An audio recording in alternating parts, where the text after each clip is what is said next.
वो किंडरगार्टन में अपनी छोटी सी उंगलियों से तुम्हारा छोटा सा हाथ थाम लेता है। खुद का पता नहीं पर तुम में सारी हिम्मत भर देता है।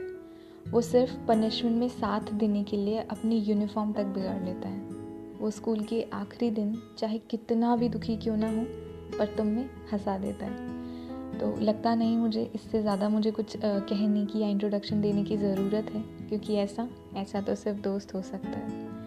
जैसा आप में से कुछ लिसनर्स ने मुझे सजेस्ट किया था कि अपन बात करना चाहते हैं फ्रेंडशिप की इस खूबसूरत सी इक्वेशन पे। I am here. मेरा नाम है उपासना और शो का नाम है टॉक ऑफ द टीन्स। लेकिन आज अकेले दोस्ती के बारे में बात नहीं करेंगे, बात करेंगे इससे जुड़े बहुत अहम हिस्से का। वो है हमारे दोस्तों का हमारे पेरेंट्स के साथ रिलेशन। और हर टीन की इक्वेशन अपने पेरेंट्स के साथ क्या है कैसी नहीं है, वो सब के बारे में आज बात करेंगे। और अब ये शायद थोड़ा सा सेंसिटिव हो जाएगा, क्योंकि जो कुछ लोगों के लिए it's very cool and fun thing उनकी इक्वेशन उनके पेरेंट्स के साथ, but for some due to lack of communication, फिर वही कि वो हमारी बात नहीं समझते या वो हमारी फीलिंग्स की कदर नहीं करते।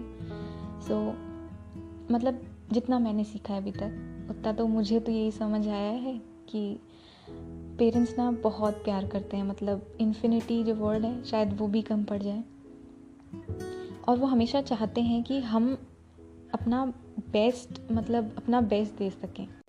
अब मे भी आप में से कुछ लोग सोचेंगे कि I am not a parent, then मैं ये सब कैसे बोल सकती हूँ। Yes, I am not a parent, but मेरा एक भाई है 15 साल का, एंड उसके साथ ना मुझे सेम वाइब आती है। क्योंकि जब वो गलतियाँ करता है, जब वो उनसे सीखता है, और जब मैं उसे डांटती हूँ कभी कभी, जब मैं उसे समझाती हूँ कभी कभी, तो शायद मेरा अब उससे वो जो बॉन्ड है वो भाई बहन के रिश्ते से अब शायद एक छोटी सी पेरेंटिंग स्टाइल जैसा मुझे कुछ समझ आता है, जो मुझे अभी फील होता है। और जब मैं उसे समझा रही होती हूँ ना, तो एक अंदर से एक आवाज़ आ रही होती है जो शायद उससे कह नहीं पाती मैं, कि सुन यार, मैं तुझ में नहीं चाहती कि मेरी कोई भी खामी तुझ में आए या मेरी कोई भी कमी तुझ में आए। जब मैं 15 साल की होंगी और गलतियाँ करती होंगी, तो शायद मेरे पेरेंट्स भी यही सोचते होंगे। तो जैसे मैं भाई को कभी कभी डांट देती हूँ और इतना सारा समझाती हूँ, तो मेरे पेरेंट्स भी समझाते ही थे। तो अब मैं क्या करती हूँ कि मैं भाई को समझाती हूँ कि भाई देख, गलतियाँ सब करते हैं, मैंने भी की थी, ठीक है, बहुत सारी गलतियाँ की थी। तो उन गलतियों से मैं उसे समझाती हूँ कि उससे वो समझता है कि हाँ ठीक है, क्या सही है क्या गलत है। और मैं उसे ये भी बोलती हूँ कि तू जो चाहे वो कर, लेकिन अपने माइंड को हमेशा अपने कंट्रोल में रख के सही गलत का फैसला करना सीख। एंड उसके अलावा तो मैं हमेशा तेरे साथ ही हूँ, हमेशा तेरे पास खड़ी रहूँगी, तेरे साथ खड़ी रहूँगी। लेकिन इससे पहले एक सिचुएशन, एक कंडीशन है कि वॉट एवर इट इज़, मतलब तू जिस भी सिचुएशन से गुजर रहा है वो मुझे पता होनी चाहिए। क्योंकि अगर मैं एग्जाम्पल दूँ तो वो सोनू की टीटू की सीटी में जो एग्जाम्पल कार्तिक आर्यन ने दिया था, जो डायलॉग कार्तिक आर्यन ने बोला था कि भाई मैं तुझे उतने ही गहरे कुएं में जाने दे सकता हूँ जितनी मेरे पास रस्सी हो। तो जितने भी बड़े भाई बहन हैं वो शायद समझ रहे होंगे, वो इस फील को समझ रहे होंगे, जो अपने छोटे भाई बहन से इंटरेक्शन मतलब अच्छे तरीके से रखते हैं। अपन इस सब के बारे में आज बात करेंगे एक दोस्त से।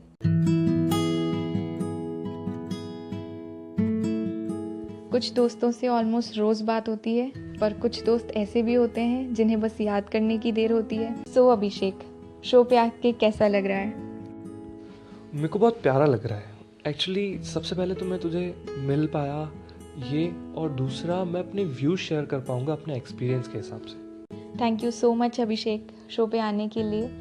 और स्कूल ओवर होने के इतने टाइम बाद मिल रहे हैं तो पुरानी मेमोरीज रिकॉल हो रही हैं।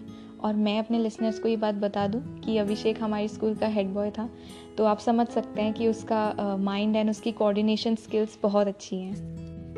तो आज हमें अपने लिसनर्स को ये बताना है कि स्कूल टाइम के जो फ्रेंड्स होते हैं उनकी कितनी इम्पोर्टेंस होती है। फ्रेंड्स के साथ फ्रेनेमीज़ की भी बहुत ज़्यादा इम्पोर्टेंस होती है, क्योंकि अगर वो नहीं होंगे तो आप सीख नहीं पाएंगे कि दुनिया में बहुत टाइप के लोग होते हैं और उनसे डील कैसे करना है। स्कूल एक हैप्पी प्लेस है और वहाँ पे हर कोई अपना फ्रेंड होता है। फ्रेनेमीज़ हमारे बहुत कम होते हैं और उस वक्त में हमें लाइफ के बारे में वो फ्रेंड्स बहुत कुछ सिखा जाते हैं। बट द थिंग इज़ कि रियलिटी हमें बाद में पता चलती है कि जो हमारे 20-30 फ्रेंड्स थे वो स्कूल टाइम के बाद में सिर्फ 2 या 3 रह जाते हैं जिन्हें हमारी लाइफ के बारे में एक्चुअली पता होता है कि क्या चल रहा है। बिल्कुल सही अभिषेक, क्योंकि एक टाइम था जब ऑलमोस्ट पूरी क्लास मेरी फ्रेंड थी और अब बहुत चुनिंदा लोग रह गए हैं, 2-3 लोग रह गए हैं जो एक्चुअल में केयर करते हैं मेरी, जो मेरा पॉइंट समझते हैं या जिनका पॉइंट मेरे को समझ आता है।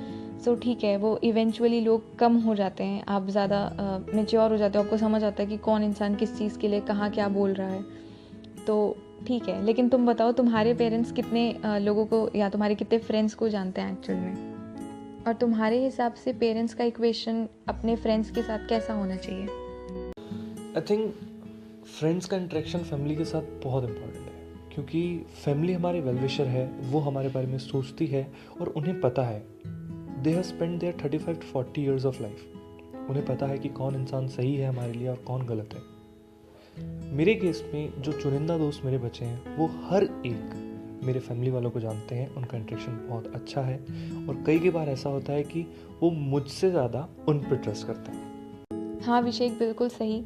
पेरेंट्स बिज़ी होते हैं अपने अपने शेड्यूल्स में, लेकिन एक इम्पॉर्टेंट चीज़ है जो मुझे लगती है या हर एक टीन को लगती होगी कि पेरेंट्स को अपने मतलब पेरेंट्स को टाइम देना चाहिए हमें और हमारे फ्रेंड्स को, ताकि वो जो इनसिक्योरिटी है कि हमारे फ्रेंड्स कैसे हैं या हम किन लोगों के साथ रहते हैं, तो वो इनसिक्योरिटी अगर चली जाएगी तो वो जा कैसे सकती है? वो तभी जा सकती है जब हमारे पेरेंट्स जाने। जैसे मेरे बहुत सारे फ्रेंड्स को मेरे पेरेंट्स जानते हैं, सो दे आर वेरी सिक्योर कि हाँ ठीक है, अगर हम इसे इनके साथ रहने भी दें तो ऑल ओके। और कुछ पेरेंट्स इतने स्टबर्न होते हैं अपने व्यूज़ को लेके कि वो चाहते हैं कि वो कमांड टू कमांड उनका बच्चा उनकी बात फॉलो करे, और जो चीज़ में भी थोड़ी बहुत इम्पॉसिबल है, क्योंकि यहाँ पे अगर चीज़ों को सॉल्व करना है तो दोनों का पॉइंट ऑफ व्यू समझना पड़ेगा, पेरेंट्स को टीन्स का और टीन्स को पेरेंट्स का। हाँ उपासना, और यही एक सिचुएशन होती है जब बच्चा डरता है अपनी चीज़ें शेयर करने से अपने माँ बाप से, क्योंकि उसे डर लगता है डांट का, उसे डर लगता है जज होने का, और इसी सिचुएशन में वो अपने फ्रेंड्स को अपने माँ बाप समझने लगता है, वो उनसे चीज़ें शेयर करता है। बट ये चीज़ें हर एक टीन के लिए इम्पॉर्टेंट है, क्योंकि उसे यहाँ पहचानना होता है कि कौन उसका फ्रेंड है और कौन उसका फ्रेंडमी, क्योंकि इस वक्त फ्रेंडमी उसका बहुत यूज़ कर सकते हैं। जो फ्रेंड्स होते हैं हमारे, वो हमें कंफर्ट जोन प्रोवाइड करते हैं, वो हमें जज नहीं करते किसी भी चीज़ के लिए। तो अगर मतलब सिर्फ इतने से 2 पॉइंट्स अगर कोई पेरेंट अगर बोले अगर अपने बच्चों को या उनसे इस तरीके से डील करे तो चीज़ें बहुत जल्दी सॉर्ट हो जाएंगी। और जाकिर खान का एक बहुत ही प्यारा सा एक उनका वीडियो था, उसमें एक बहुत ही प्यारी सी लाइन बोली थी उन्होंने कि बच्चे मम्मा को तो सब बताते हैं, तुम नहीं बताओगे अपनी मम्मा को? बेटा मम्मा को तो सब बताते हैं। तो बस सिर्फ पूछने की देर है और विदाउट जजमेंट। और एक चीज़ और कि रियल फ्रेंड्स और फैमिली को डिफरेंशिएट क्यों करना है, क्योंकि अगर कोई आपके लिए इम्पॉर्टेंट है तो ऑब्वियस सी बात है कि वो आपकी फैमिली के लिए भी इम्पॉर्टेंट होगा। जैसे कि मेरी एक फ्रेंड है प्रियंका, वो बचपन से मेरे साथ है, मुझे कोई ऐसा लम्हा याद नहीं है कि जब वो मेरी ज़िंदगी में ना हो। वो मेरे पेरेंट्स को बहुत अच्छे से जानती है, उसकी फैमिली मेरी फैमिली को बहुत अच्छे से जानती है। सो मैं ये नहीं कहती कि वो मेरी दोस्त है, मैं ये हमेशा यही कहती हूँ कि वो मेरी फैमिली का हिस्सा है। तो ऐसे दोस्त बनाइए जो लगता है आपको कि हाँ वो आपकी फैमिली का हिस्सा हो सकते हैं, जो आपके पेरेंट्स की केयर कर सकते हैं, जिससे आपकी फैमिली की, आपके पेरेंट्स की इनसिक्योरिटी भी दूर हो जाएगी और आप अपने फ्रेंड्स के साथ भी रह सकते हैं। तो अभिषेक, तुम्हें क्या लगता है कि क्या फ्रेंड्स फैमिली होते हैं? मतलब तुम्हारा पॉइंट क्या है या तुम्हारा व्यू क्या है इस वाले क्वेश्चन पे? फ्रेंड्स फैमिली लाइट होते हैं। एक्चुअली जो वो फेज़ होता है अपना 10th के बाद में, जब अपन लाइफ जीना सीख रहे होते हैं, एक्सप्लोर कर रहे होते हैं, तो हमारे साथ प्रॉब्लम्स में बहुत कम लोग आते हैं। अपन अगर कुछ अच्छा टाइम चल रहा है तो बहुत सारे लोग आते हैं अपने साथ में, साथ रहते हैं, साथ टाइम बिताते हैं, लेकिन प्रॉब्लम में बहुत कम लोग खड़े रहते हैं और उन्हीं को शायद फ्रेंड्स बोलते हैं। और फैमिली भी यही करती है कि हम जब किसी प्रॉब्लम में हो उसमें निकालना, अच्छे टाइम में अपने साथ एंजॉय करना, और वही चीज़ें वो करते हैं। तो फ्रेंड्स को फैमिली बोलना कहीं गलत नहीं है। और 2 शब्द मेरे उन दोस्तों के लिए, कुछ लोग बिना किसी रिश्ते के रिश्ता निभा जाते हैं, शायद वही दोस्त कहलाते हैं।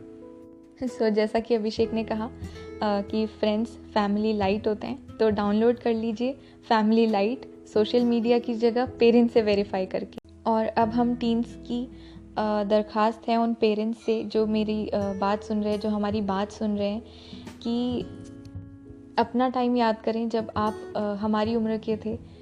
कि अगर आप मैच्योरिटी से अपनी चीज़ को समझाएंगे तो मे बी वो चीज़ थोड़ी अलग लगेगी, हम उस चीज़ को समझ नहीं पाएंगे क्योंकि हम उतने मैच्योर नहीं हैं। लेकिन अगर आप उसी मैच्योरिटी के साथ में इमेच्योर होकर समझाएंगे ना, तो शायद उस चीज़ का इम्पैक्ट बहुत ज़्यादा होगा। सो आई होप इस कन्वर्सेशन से पेरेंट्स और टीन्स दोनों समझेंगे एक दूसरे का पॉइंट। और थैंक यू सो मच अभिषेक कि तुमने इस एपिसोड में, इस कन्वर्सेशन में मेरा साथ दिया। Thanks to you, Upasna, for making me part of this amazing show.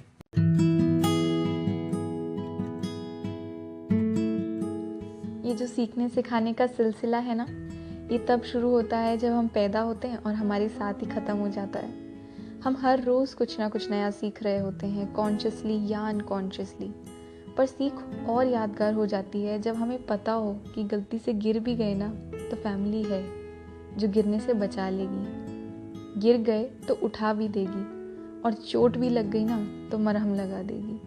और इस फैमिली में वो दोस्त भी आते हैं जो मिलते ही शिकायत नहीं करते, वो सिर्फ गले लगा लेते हैं। मैं बहुत ज़्यादा ब्लेस्ड हूँ जो मुझे हमेशा ऐसे दोस्त मिले, ऐसी फैमिली मिली जो इतनी प्रोटेक्टिव है एंड अंडरस्टैंडिंग है। तो एक शील्ड ऑफ सेफ्टी हमेशा मैं अपने आसपास महसूस करती हूँ।